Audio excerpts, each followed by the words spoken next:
Hi everyone, in this video we'll share insights from our analysis of nationwide US flight records, as well as some tips for planning the best travel experience. Presenters are Brandon and me, Yuki. To begin, here's a quick summary of our main conclusions. To plan an optimal trip, choose a departure day aiming for weekdays like Tuesday. Plan your trip off-peak season like fall or winter. Use major airline rather than budget carriers. Keep your travel dates flexible to meet these criteria. Here's a chart summarizing the best and worst option for each aspect of trip planning. When planning your travel, double check to ensure you are not making choice from the worst side on the right. If you do, the likelihood of experiencing flight cancellation or arrival delays over 30 minutes increase significantly. We'll explain this further later.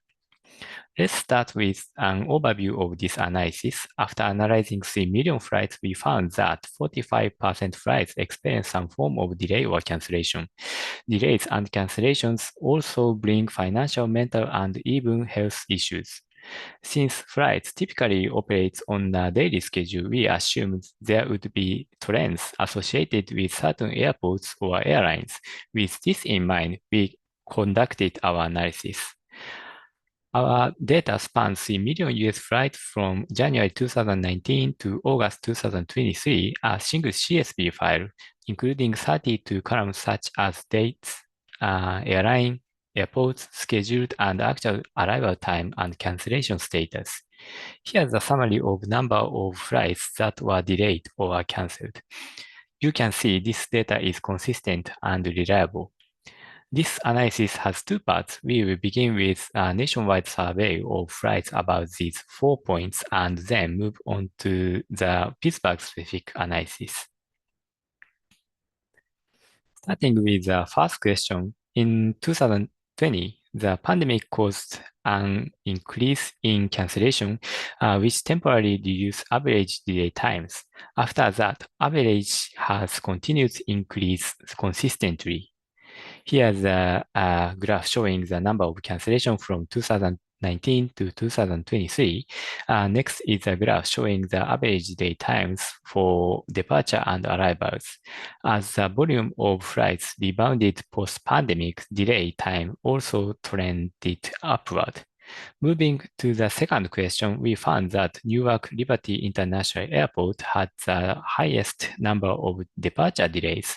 These delays were primarily due to the frequent weather disruption and air traffic within the airport. Along with infrastructure issue, for this reason, it's best to avoid such airports when possible. For the third question, the answer is yes. Comparing airlines with high and low delay rates, we found that delay were often caused by carrier-related issue, security delay, and the late arrival of previous flights. This chart shows airline ranked by a percentage of arrival delays over 30 minutes. JetBlue has the highest delay ratio, while Delta has the lowest among major carriers. We explore why JetBlue has high ratio by analyzing delay causes for both airlines. For JetBlue, the trend of delays over 30 minutes mirrors the increase of nationwide. Excluding delays due to weather, JetBlue had consistently high rates. However, Delta, with its broader airport network, was more impacted by weather than JetBlue. This difference likely results from JetBlue's status as a budget airline. It has fewer resources like spare aircraft and staff compared to major carriers. Additionally, JetBlue's passenger tends to be leisure travelers who often require more time for security procedure. Thus, for the safer choice, using major airline minimizes avoidable delays. For our fourth question, the best timing for choosing the flight is summarized here. Delays tends to increase during busy period like summer and year-end. In early April, spring storm also increase the risk of cancellation.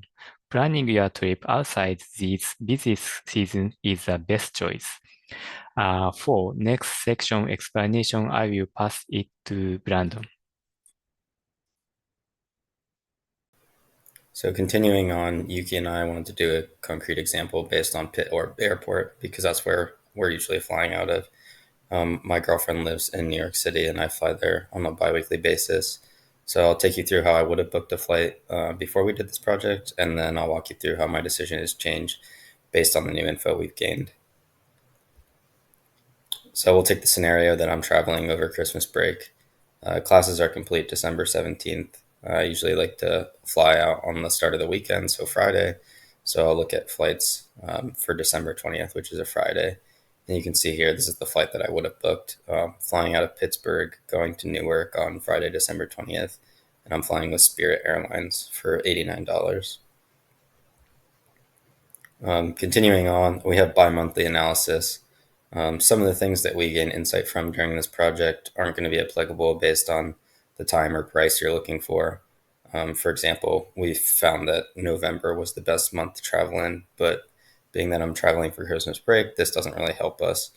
But we can see here November is typically very low on delay ratio at Pitt, while December is pretty high by year and month. So moving on, we'll look at day of the week. Right now I'm booked for Friday, which has the highest chance of delay at Pitt. Classes end on Tuesday. Tuesday is the best day to fly out, but I can't fly out on a Tuesday because it's the same day classes end. So Wednesday's pretty comparable in delay time, so I'll look at flights on Wednesday. Next, we'll go into focusing on destination airport. I usually fly into Newark over here. You can see it here. And I'm trying to get to Manhattan. You can see JFK is pretty comparable in equidistance. So we'll see if JFK has any better options. Another option is LaGuardia. It's up here in Queens. It's not on this map, but we'll look at that as well. JFK is going to end up being the winner, though. So further dive into destination airport. These are the delay times of or the probability of experiencing a delay at these airports.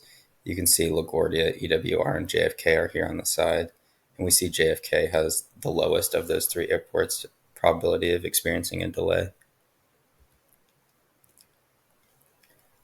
And this is the average delay time at each one of those airports. So LaGuardia is here, Newark is here, and JFK is here. So if you weren't convinced by the previous slides, we see now JFK is definitely our shining champion for which airport we're going to fly into. And then for more convincing, these are the destination cancellation rates at Pitt. And these are for destinations with greater than 30 flights going out of Pitt. And we see LaGuardia and EWR have a pretty high cancellation rate when compared to JFK down here. So we're definitely going to look at booking a flight at JFK.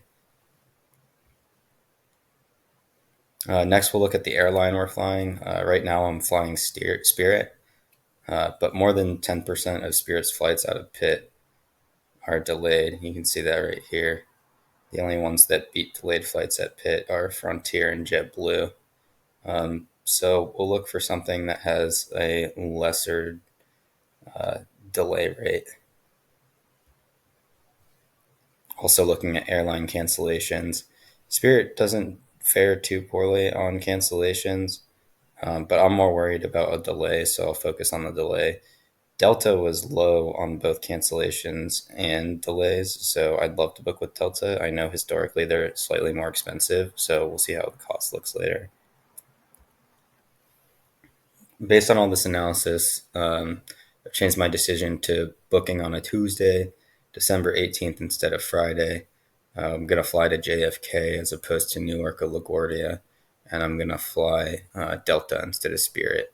And we have here a flight with all of those criteria for $81, so very comparable to the Spirit price. And that's what I'm going to end up going for. And hopefully, most likely, I will experience a better probability in not hitting a delay. And that's the whole goal of this project. Thanks everyone for listening.